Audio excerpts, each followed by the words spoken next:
नमस्कार दोस्तों। अब हम सबको पता है कि पीओके में बहुत बड़े लेवल पर प्रोटेस्ट हुए, वहाँ पर इंडियन फ्लैग लहराए गए। अब ज़रा सोचिए कि एक समय था जब इंडिया का जो कश्मीर है वहाँ पर सिक्योरिटी फोर्सेस पर आए दिन हमले होते रहते थे, पत्थरबाजी हुआ करती थी और पाकिस्तान के झंडे भी लहराए जाते थे, इवन आईएसआईएस के झंडे भी लहराए जाते थे। लेकिन आज 2019 के बाद जो 370 हटा और उसके बाद जो गवर्नमेंट ने फोकस किया यहाँ पर, तो आज सिचुएशन ऐसी है कि ये सारी चीज़ें वाइप आउट हो चुकी है। लेकिन वाइप आउट होकर शिफ्ट हो चुकी है पीओके के अंदर। पीओके की जनता जो है वो प्रोटेस्ट कर रही है और साथ में इंडियन फ्लैग भी लहरा रही है। अब उनका भी कहना है कि भी हमें भी डेवलपमेंट चाहिए और पाकिस्तान की गवर्नमेंट लग नहीं रहा कि इस टाइप की कोई सिचुएशन हमारे लिए क्रिएट कर पाएगी।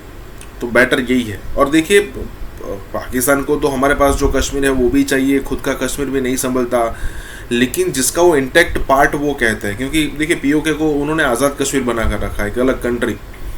लेकिन अगर आप देखो जितना एरिया उनके पास है वो भी नहीं संभाल पा रहे हैं, तो फिर क्या वो पीओके संभाल लेंगे, क्या इंडियन कश्मीर लेंगे? यही बात हो रही है। इसी के साथ ये वीडियो शुरू करते हैं। और हाँ दोस्तों, सुपर थैंक्स के जरिए हमें मदद करना ना भूले। इस वक्त ट्रेड की आपको जरूरत है, भारत को जरूरत नहीं है। तो आप इस पे क्या पॉजिटिव स्टेप्स लेते हैं? अपने नेशनल इंटरेस्ट को आप फोकियत देते हैं या नहीं देते? अब जो सुई अड़ी है आपकी वो इस चीज पे है कि आप कहते हैं जी कि इंडियन ऑक्युपाइड कश्मीर, ठीक। जब आप अपने पाकिस्तान को आप बलोचिस्तान, सिंध, केपे के अली अमीर गंडापुर को कंट्रोल नहीं कर सकते, तो आप उधर कश्मीर के ख्वाब क्यों देखते हैं भाई?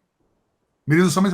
दूसरा, मुझे ये पूछो, उन कश्मीरियों से तो पूछ लें कि आप इंडिया को छोड़ के हमारे साथ आना चाहते हैं कि नहीं आना चाहते, जिनकी इकोनॉमी 8.4% पे है। यही कंटीजेंट है ना। देखिए ना, बार बार आप यही कहते हैं कि जब तक 370 को ठीक ना करें हम आपसे ट्रेड या हम आपसे बात नहीं करेंगे। ना करो, क्या फर्क पड़ता है? लेकिन चीमा साहब, जब आपके पास खाने को रोटी ना हो, जब आजाद कश्मीर के अंदर लोग बिजली के बिलों से बेजार होकर बाहर निकल चुके हो, लेकिन इस वक्त चीमा साहब आपके बिजली के बिल के हालात ये हैं, आप बिजली पे कर रहे हैं, जो चोर बिजली चोरी कर रहे हैं उनकी कीमत भी आप दे रहे हैं, और आपकी स्टेट बिजली चोरी को बंद नहीं कर सकती। आपके अली गंडापुर साहब जो कि चीफ मिनिस्टर हैं, उन्होंने आल ऐलान अपने सूबे को कहा कि आप बिजली चोरी किया करें, बिल ना दिया करें। मैं अगर गलत कहूं तो आप इसको गूगल कर देख लें। तो इन सर्कमस्टांसेस में चीमा साहब आपकी तरफ से ये बात करना 370 कश्मीर बनेगा पाकिस्तान, तो पाकिस्तान जाएगा चांद पर, तो पता नहीं किधर जाए, ये पता नहीं फिर किस किस्म की स्टोरियां, ये क्या एक लालाबाया आपने शुरू कर रखा है। रियलिस्टिक बातें आप ना करने की आदत है आपको, ना सोच रखते हैं आप रियलिस्टिक कि हम कोशिश करें कि हम आप खुद कफील हों किसी चीज के अंदर, किसी चीज के अंदर खुद कफील हो। जजों के हालात आपको पता है। आज एक और है आज एक और किसी की स्टेटमेंट थी कि अरकाने पार्लियामेंट जो है उनकी दोहरी शरीयत नहीं होनी चाहिए। जजेस पे ये इसका इन्फाज क्यों नहीं ये नाफिज किया जाता? देखिए, बाकी बात ठीक, एमएनए होने के लिए डुअल नेशनैलिटी नहीं है, सेनेटर बनने के लिए डुअल नेशनैलिटी नहीं हो सकती। जज क्यों डुअल नेशनैलिटी लेके फिर रहा है जी? ये दूसरे अफसरान आपके सारे। आज मैं बल्कि इसी हवाले से जब मैं पढ़ रहा, मैंने एक आर्टिकल पढ़ा चीमा साहब, इस वक्त सारे बच्चों को बाहर पढ़ाना, बच्चों को बाहर सिटीजनशिप्स लेके देने की ट्रेंड किस किस तबके में ज्यादा है? सबसे ज्यादा सरकारी अफसरों में। पाकिस्तान के जो सरकारी अफसर हैं उनको सबको क्रेज की हद तक शौक है कि बच्चे डुअल सिटीजन हो और फॉरेन अकाउंट हो हमारे, क्रेज की हद तक। ये दुबई के हवाले से पढ़ रहा था मैं कि सबसे ज्यादा क्रेज और सक्सेसफुल कौन है। दूसरे बेचारे मंडी बहुद्दीन के बच्चे तो पैदल चल के ग्रीस पहुंचते हैं ना, ये अफसरों के बच्चे वीजे लेकर आते हैं, क्योंकि इन्फ्लुएंस होता है, पैसा होता है, अन्ना पैसा अन्ना। तो फिर उसमें आके चीमा साहब ये देखा जाए तो आपका सिस्टम जो है सारे का सारा इज राटन, और जितना खराब हो चुका है, अब ये सिस्टम में ठीक करने की गुंजाइश मौजूद नहीं है। ये जब तक पसलियां तोड़कर आपके हार्ट की आर्टरी ना खोली जाए, ये खुलने की गुंजाइश नहीं है। अब वो पसलियां कौन तोड़ के जोड़ेगा? मेरी समझ से बाहर है। इतना ताकतवर कार्डियोलॉजिस्ट कौन हो सकता है? कौन हो सकता है? मैं आपकी अदलिया पे मुझे काजी फायज ईसा के ऊपर उम्मीदें थी, लेकिन वो उम्मीदें कम होती जा रही। उनके तो अंदर अपना हाउस ही इन ऑर्डर नहीं है, उनके तो जजेस ही चट्ठे हैं सारे। तो चट्ठियां तो कम वाद है, फौज चंदे चट्ठे, जज्जा चंदे चट्ठे। तो चीमा साहब ये पता नहीं फिर क्या बात है या तो फिर ये जो दूसरे लोग हैं ये चाबियां चट्ठों को दे के तो खुद साइड पर हट जाएं, तो मैं गारंटी कर देता हूं चट्ठे 6 महीने नहीं निकाल सकेंगे, क्योंकि इनके पास क्या था, असद उमर था सबसे बड़ा इकोनॉमिस्ट, सबसे बड़ा इकोनॉमिस्ट असद उमर था, दूसरा सबसे बड़ा एडमिनिस्ट्रेटर उस्मान बुजदार था, तीसरा मुराद सईद था, दूसरा एक वो बंदा सिर्फ उसकी आवाज भारी थी, मेरा कप्तान मेरा इमरान, मुल्क की शान पाकिस्तान, उसकी सिर्फ आवाज की वजह से सेनेटर बन गया, कोई एबिलिटी कोई कैपेसिटी नहीं। तो दें चाबियां इनको पकड़ाएं, जुल्फी बुखारी साहब आ जाएंगे, दें इनको सब कुछ चाबियां।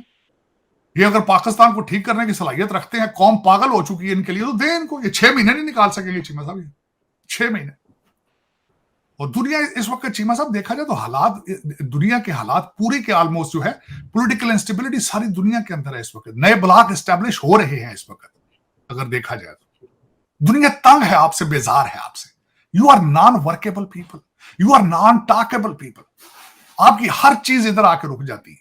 और दूसरी बात यह है, मेरी समझ से बाहर है, आप इतने बड़े मुसलमान हैं, आप इतने बड़े जिहादी हैं, प्रॉपर्टियां किना दी ने? ये तो कुछ भी नहीं है ना। आपके मुल्क में इतना फ्रॉड क्यों हो रहा है, करप्शन क्यों इतनी हो रही है, हर थाना क्यों बिक रहा है, हर दफ्तर फॉर सेल क्यों है, अगर आप इतने बड़े अच्छे मुसलमान हैं? क्या वजह है? या फिर या मुसलमान बनने की कोशिश कर ले, कोशिश करें कि हम ये इस्लाम क्या है। आप जितने आप जबानी कलामी मुसलमान है, इतने तो सऊदी नहीं है। इतने सैयद आपके पाकिस्तान में है, इतने तो सऊदी अरेबिया में सैयद नहीं है। हर बंदा दूजा ना मैं हजरत अबू बकर का रिश्तेदार हाँ, हर बंदा कहता हजरत अली का रिश्तेदार है, कहते ਅਸੀਂ ਸਿੱਧਾ रसूल ਨਾਲ जुड़े हैं। वो ਤੁਸੀਂ ਇੱਥੇ यार लोकल हिंदुओं तो कन्वर्ट होए हो, पता नहीं ਕਿਹੜੇ ਚੱਕਰ 'ਚ ਪੈ ਗਏ ਹੋ यार। अपने आप को समझो, इस्लाम ਨੂੰ समझने की कोशिश करो ਤੁਸੀਂ। लेकिन बस चीमा साहब दर हकीकत यही सबसे बड़ा प्रॉब्लम है कि हकीकत से दूरी, फ्रॉड ते धोखे। मैं ये देखे ना, लिस्टें आई हैं 17,000 पाकिस्तानी, ये कुछ भी नहीं, ये तो सिर्फ पर्सनल आई है। ये फ्लैटों का क्या करेंगे, क्या करेंगे जब सेल्फ रिस्पेक्ट ना हो, करैक्टर ना हो, वो फ्लैट क्या करेगा आपका, क्या चलेगा वो? चीमा साहब, बिल्डिंगों की, फैक्ट्रियों की एक एज होती है, यही आपको नहीं पता। एज बड़ी थोड़ी सी एज होती है उनकी, बड़ी थोड़ी सी। मैंने जिंदगी में अमेरिका में देखे चीमा साहब, मैं जब यहां पे आया था, बिलियन डॉलर के शॉपिंग मॉल थे, जब मैं अंदर जाता था मैं कहता आंखें खुली के खुली, आज जो थे कुत्ते फिर दे, ताले लगे पड़े, आउटडेटेड हो चुके। पता नहीं तो अटे जेन चेक की एक कीड़ा पै गया सारे बच्चे, 1947 से लेके आज तक वो कीड़े नहीं निकल रहा। वो पैसा पैसा, मारा मारी, और फिर जब पूछे नौज बिल्ला अल्हम्दुलिल्लाह नौज बिल्ला, उमरिया दे जोर, बस चीमा साहब मेरी तो समझ तो बाहर के। It's very scary situation, matter of fact nobody is thinking about, very scary situation. देखिए, कर्जों की किस्तें देने के लिए, कर्जे लेने के लिए, फिर आप कहते हैं हम बैंकरप्ट नहीं है। बैंकरप्सी की डेफिनेशन ये होती है कि आप कर्जा वापस ना देने की सलाहियत जब ना रखते हो तो कहा जाता है कि बैंक दिवालिया हो गया। तो आप कर्जों की किस्तें देने के लिए भी अगर कर्जा ले रहे हैं तो practically you are bankrupt.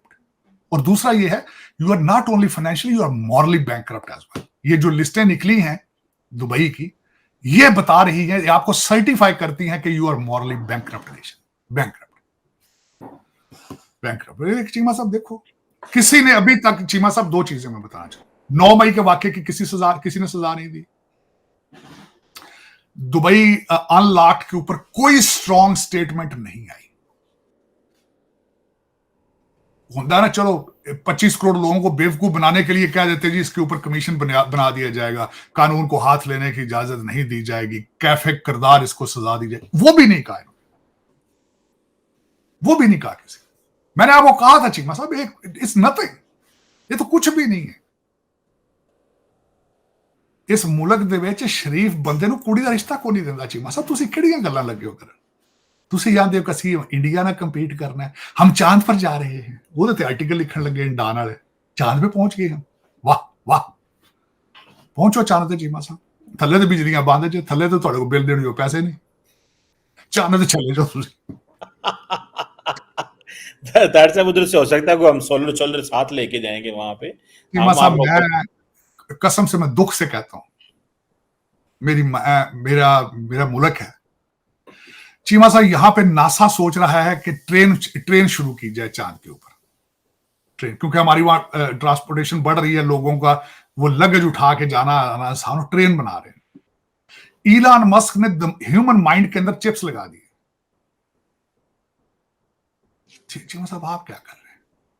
Urdu मुझे खुदा कसम, कल एक मैं कसम भी नहीं उठानी चाहिए, कल आपके एक बैचलर लड़के ने मुझे व्हाट्सएप मैसेज किया है, वो उसका किसी फिक्रे के ना स्पेलिंग थी ना ग्रामर थी, और बैचलर है, और मुझे कह रहा था जी मैं आगे पढ़ने के लिए अमेरिका जाना चाहता हूं, मैं इंग्लैंड जाना चाहता हूं। मुझे बताया कहते जी मुझे